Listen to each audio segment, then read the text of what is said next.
ನಮಸ್ತೆ, ಇದು ಗುರುವಾರದ mini vlog. ರಾತ್ರಿ ಊಟಕ್ಕೆ ಗೋಂಗೂರ ಪಪ್ಪು ಮತ್ತು ಬೆಂಡೆಕಾಯಿ ಪಲ್ಯ ಮಾಡೋಣ ಅಂತ ಪ್ಲಾನ್ ಮಾಡಿದೆ. ಸೊ ಹಾಗಾಗಿ ನಮ್ಮನೆ ಬ್ಯಾಕ್ ಯಾರ್ಡಲ್ಲಿ ಇರುವಂತಹ ಪುಟ್ಟ ಕೈತೋಟದಲ್ಲಿ ಬೆಳೆಸಿರುವಂತಹ ಗೋಂಗೂರದಿಂದ ಇವತ್ತು ಅಡುಗೆ ಮಾಡ್ತಾ ಇದ್ದೀನಿ. ನೋಡ್ತಾ ಇರ್ಬೋದು ಎಷ್ಟು ಚೆನ್ನಾಗಿ ಬಂದಿದೆ ಅಂತ. ಈ ಗೋಂಗೂರ ಸೊಪ್ಪನ್ನು ನಾವು ಕರ್ನಾಟಕದವ್ರು ಯೂಸ್ ಮಾಡೋದು ಕಮ್ಮಿನೇ, ಆದರೆ ಆಂಧ್ರ ಮತ್ತು ತೆಲಂಗಾಣ ಸೈಡು ಪ್ರತಿ ಅಡುಗೆಲೂ ಇದನ್ನು ಯೂಸ್ ಮಾಡ್ತಾರೆ ಅಂತ ಹೇಳ್ಬೋದು.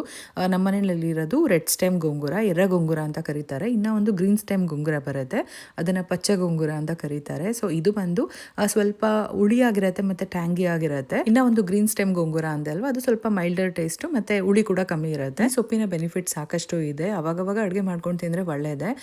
ಐರನ್ ರಿಚ್ ಫುಡ್ ಇದು, ಫೋಲಿಕ್ ಆಸಿಡ್ ಇದೆ, ಹಾಗೆ ಇಮ್ಯುನಿಟಿ ಬೂಸ್ಟ್ ಮಾಡುತ್ತೆ, ಡೈಜೆಷನ್ ಇಂಪ್ರೂವ್ ಮಾಡುತ್ತೆ, ಕೊಲೆಸ್ಟ್ರಾಲ್ ಕಮ್ಮಿ ಆಗೋದಕ್ಕೆ ಸಹಾಯ ಮಾಡುತ್ತೆ, ಸ್ಕಿನ್ಗೆ ಮತ್ತೆ ಹೇರ್ಗೆ ಕೂಡ ಒಳ್ಳೆಯದು, ಲಿವರ್ ಹೆಲ್ತ್ಗೂ ಕೂಡ ಒಳ್ಳೆಯದು, low in calories, rich in fibre ಆಗಿರೋದ್ರಿಂದ ವೆಯ್ಟ್ ಮ್ಯಾನೇಜ್ಮೆಂಟ್ ಕೂಡ ಹೆಲ್ಪ್ ಆಗುತ್ತೆ. ಈ ಸೊಪ್ಪನ್ನ ಬಳಸಿ ಗೋಂಗೂರ ಪಚ್ಚಡಿ, ಗೋಂಗೂರ ಪಪ್ಪು, ಗೋಂಗೂರ ಮಟನ್ ಅಥವಾ ಚಿಕನ್, ಗೋಂಗೂರ ರೈಸ್ ಮತ್ತೆ ಸೂಪ್ಸ್, ಹಾಗೆ ಸ್ಮೂತೀಸ್ ಅಲ್ಲೂ ಕೂಡ ಯೂಸ್ ಮಾಡ್ಬೋದು. ಸ್ಮೂತೀಸ್ಗೆ ಬಳಸಿದ್ರು ಅಷ್ಟೇ ಸ್ವಲ್ಪ ಎಣ್ಣೆನಲ್ಲಿ ಫ್ರೈ ಮಾಡಬೇಕು ಅಥವಾ ಸ್ಟೀಮ್ ಮಾಡಿ ಏನಾದರೂ ಬಳಸಬೇಕು.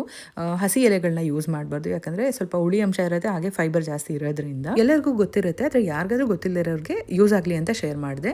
ಸೊ ನಾನಿಲ್ಲಿ ಗೋಂಗೂರ ಪಪ್ಪುನ ಹೇಗೆ ಮಾಡ್ತಾ ಇದ್ದೀನಿ ಅಂತ ಸಿಂಪಲ್ ಆಗಿ ಶೇರ್ ಮಾಡ್ತಾ ಇದ್ದೀನಿ. ಮೊದಲಿಗೆ ಒಂದು ಕುಕ್ಕರಲ್ಲಿ ಬೇಳೆ ತೊಳೆದ್ಬಿಟ್ಟು ಅದಕ್ಕೆ ಸ್ವಲ್ಪ ನೀರು ಹಾಕಿ ಒಂದು 2 ಹಸಿಮೆಣಸಿನ್ಕಾಯಿನ ಕಟ್ ಮಾಡಿ ಹಾಕಿ ಸ್ವಲ್ಪ ಎಣ್ಣೆ ಮತ್ತು ಅರಿಶಿನ ಪುಡಿ ಹಾಕಿ ನೀಟಾಗಿ 2 ರಿಂದ 3 ಪ್ರೆಷರ್ ಬರ್ಸ್ಕೊಂಡು ಬೇಯಿಸಿಟ್ಕೊಂಡಿದ್ದೀನಿ. ಇನ್ನೊಂದು ಕಡೆ ಅನ್ನ ಕೂಡ ಆಗಿತ್ತು. ಒಂದು ಕಡಾಯಿಯಲ್ಲಿ ನಾನಿಲ್ಲಿ ಎಣ್ಣೆ ಹಾಕ್ಬಿಟ್ಟು 1 ಸ್ಪೂನಷ್ಟು ಸಾಸಿವೆ, 1 ಸ್ಪೂನಷ್ಟು ಜೀರಿಗೆ, 1 ಸ್ಪೂನಷ್ಟು ಕಡಲೆಬೇಳೆ ಮತ್ತು ಉದ್ದಿನಬೇಳೆ, ಅದು ಆಪ್ಷನಲ್, ಬೇಡ ಅಂದರೆ ಸ್ಕಿಪ್ ಮಾಡ್ಬೋದು. ಬೆಳ್ಳುಳ್ಳಿ ಜಜ್ಜಿರೋದನ್ನ ಹಾಕ್ಬಿಟ್ಟು ಒಣಮೆಣಸಿನ್ಕಾಯಿ ಹಾಕಿ ಕರ್ಬೇವಿನ ಸೊಪ್ಪು ಹಾಕಿ ಅದಾದಮೇಲೆ ಸ್ವಲ್ಪ ಈರುಳ್ಳಿ ಹಾಕಿ, ಈರುಳ್ಳಿ ಕೆಂಪಗಾದ್ಮೇಲೆ ಒಂದು ಚಿಕ್ಕ ಟೊಮೆಟೊ ಆ್ಯಡ್ ಮಾಡಿದ್ದೀನಿ. ಸೊಪ್ಪಲ್ಲೇ ಹುಳಿ ಅಂಶ ಇರೋದ್ರಿಂದ ಟೊಮೆಟೊ ಬೇಕಂದರೆ ಸ್ಕಿಪ್ ಮಾಡ್ಬೋದು, ಆದರೆ ಹಾಕಿದ್ರೆ ಚೆನ್ನಾಗಿರುತ್ತೆ ಅಂತ ಆ್ಯಡ್ ಮಾಡಿದ್ದೀನಿ. ಟೊಮೆಟೊ ಸ್ವಲ್ಪ ಸಾಫ್ಟ್ ಆದಮೇಲೆ ರುಚಿಗೆ ಬೇಕಾದಷ್ಟು ಕಲ್ಲುಪ್ಪು ಆ್ಯಡ್ ಮಾಡಿದ್ದೆ.